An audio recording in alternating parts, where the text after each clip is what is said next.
Captain Miller Dhanush action మరియు ఎమోషన్స్లో one man show ప్రస్తుత తరంలో అత్యధిక రేటింగ్ పొందిన నటుడు ధనుష్ మరియు విమర్శకుల ప్రశంసలు పొందిన దర్శకుడు Arun Matheswaran periodical action drama captain Miller కోసం చేతులు కలిపారు.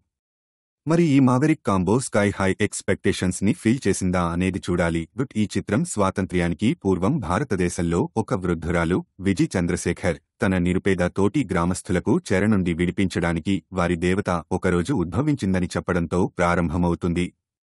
కెప్టెన్ మిల్లర్ ధనుష్ కి ద్రోహం చేసిన బ్రిటిష్ వారిచే బంధించబడిన డకాయిట్ నాయకుడు కన్నయ్యన్ ఇలంగోవన్ కి సన్నివేశం కట్ అవుతుంది. ఒక సాధారణ గ్రామస్థుడు ఈసన్ భయంకరమైన కెప్టెన్ మిల్లర్గా ఎలా మారాడు అనే కథను అతను వివరించాడు. ఆర్మీ మ్యాన్, డకాయిట్ మరియు తరువాత స్వాతంత్ర్య సమరయోధుడిగా మిల్లర్ చేసిన సాహసాల గురించి కథ విప్పుతుంది. అతను తన గ్రామస్థులను ఎలా రక్షించాడు మరియు వారు మనుషులుగా వారి గౌరవాన్ని పొందేందుకు ఎలా సహాయం చేశాడు అనేది మిగిలిన screenplay. Captain Miller Dhanush కెరీటల్లో మరో రత్నం నడిపు అసురంగా అతని కీర్తిని నిలబెట్టింది. యువరాణి వెల్మతి ప్రియాంక మోహన్ తో ప్రేమలో పడటం మరియు ఆమెను తక్షణమే కోల్పోవడం నుండి సైనిక యూనిఫామ్ ధరించడం మరియు గర్వంగా ఆనందించడం అతని అభిమానులను అంతటా మంత్రముగ్ధులను చేసింది. దిలీప్ సుబ్బరాయన్ కొరియోగ్రఫీ చేసిన హై ఆక్టేన్ యాక్షన్ సీక్వెన్స్లు బహుళ జాతీయ అవార్డు విజేతలలో అత్యుత్తమమైనవిగా చెప్పనక్కర్లేదు. పీపుల్స్ ఛాంపియన్ సెంగోల్గా కన్నడ సూపర్ స్టార్ శివరాజ్ కుమార్ తన స్క్రీన్ టైం తక్కువగా ఉన్నప్పటికీ తన ఆకర్షణీయమైన నటనతో హృదయాలను గెలుచుకున్నాడు. సందీప్ కిషన్ క్లైమాక్స్లో తన సొంత గూస్బంప్ మూమెంట్ ఉన్న ముస్లిం సైనికుడిగా కనిపిస్తాడు. ప్రియాంక మోహన్ ప్రజల మంచి కోసం తన సొంత బంధువులకు వ్యతిరేకంగా మారే విశేషమైన యువరాణి పాత్రను పోషించింది. ఇలాంగో కుమార్వేల్, వినోద్ కిషన్, మెర్కు తొడాచి, మలై ఆంటోనీ, జయప్రకాష్ మరియు ఇతర నటీనటులు తమ తమ పాత్రలను సమర్థవంతంగా చేశారు. కెప్టెన్ మిల్లర్లో ఉత్తమంగా పనిచేసేది ఏమిటంటే తమ దేవతలకు దేవాలయాలు కట్టిన వ్యక్తులు అందులోకి ప్రవేశించకుండా ఎలా తిరస్కరించబడతారు అనే దాని ప్రధాన ఇతివృత్తం. వారు హీరోకి కృతజ్ఞతలు తెలుపుతూ బలవంతంగా వెళ్లినప్పుడు అది చాలా సంతృప్తినిస్తుంది. ఇది ఇప్పటికీ చర్చలో ఉన్న సమస్య మరియు చిత్రం దాని గురించి సరైన నైతిక వైఖరిని తీసుకుంటుంది.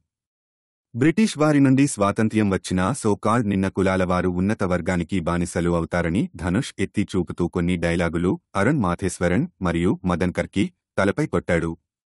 క్విట్ ఇండియా ఉద్యమ మారణకాండ సమయంలో బ్రిటిష్ అమానవీయత యొక్క వాస్తవికత ప్రామాణికంగా సంగ్రహించబడింది. ధనుష్ ఎప్పటికీ రూపాంతరం చెందే పాత్ర కథనానికి ప్లస్ అవుతుంది. ప్రతికూలత ఏమిటంటే శక్తివంతమైన విలన్ లేకపోవడం స్క్రీన్ ప్లేను తగ్గిస్తుంది. మిల్లర్ ప్రతి యుద్ధంలో గెలుస్తాడనేది స్పష్టంగా తెలిసినందున ఒక పాయింట్ తర్వాత ఆసక్తి తగ్గిపోతుంది. యాక్షన్ సీక్వెన్స్లు కొనసాగుతాయి మరియు త్వరలో ఎవరు ఎవరి వైపు ఉన్నారు మరియు ఎవరు ఎవరిని చంపుతున్నారు అనే లైన్ అస్పష్టంగా ఉంటుంది. వి ప్రకాష్ కుమార్ పాటలు కథనంలో కలిసిపోయాయి మరియు అతని బ్యాక్గ్రౌండ్ స్కోర్ సుదీర్ఘమైన పునరావృత సన్నివేశాలలో శక్తిని పెంచుతుంది. సిద్ధార్థ నూని సినిమాటోగ్రఫీ వివిధ కలర్ టోన్లతో పీరియడ్ లుక్ని రీక్రియేట్ చేయడం ప్రధాన plus. Production design, editing, sound design వంటి మిగతా టెక్నికల్ అంశాలు తెలుస్తాయి. సత్యజ్యోతి ఫిలిమ్స్కు వందనాలు కోట్లలో డబ్బు వసూలు చేసి సినిమాకు ప్రామాణికతను తీసుకురావడంలో సహాయపడింది. అరుణ్ మాథేశ్వరన్ అధ్యాయాల్లో విప్పే హింసాత్మక చిత్రాల బ్రాండ్కు విధేయుడిగా ఉన్నాడు.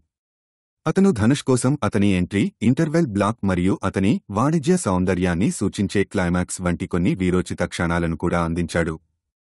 చివర్లో రింగ్స్ క్లియర్గా చెప్పడానికి అరుణ్ సెట్ చేసిన కథ అతను మైండ్లెస్ గన్ షూటింగ్తో సాధారణ ప్రేక్షకులను కూడా వంచాడు. అది దాదాపు మునిగిపోయింది.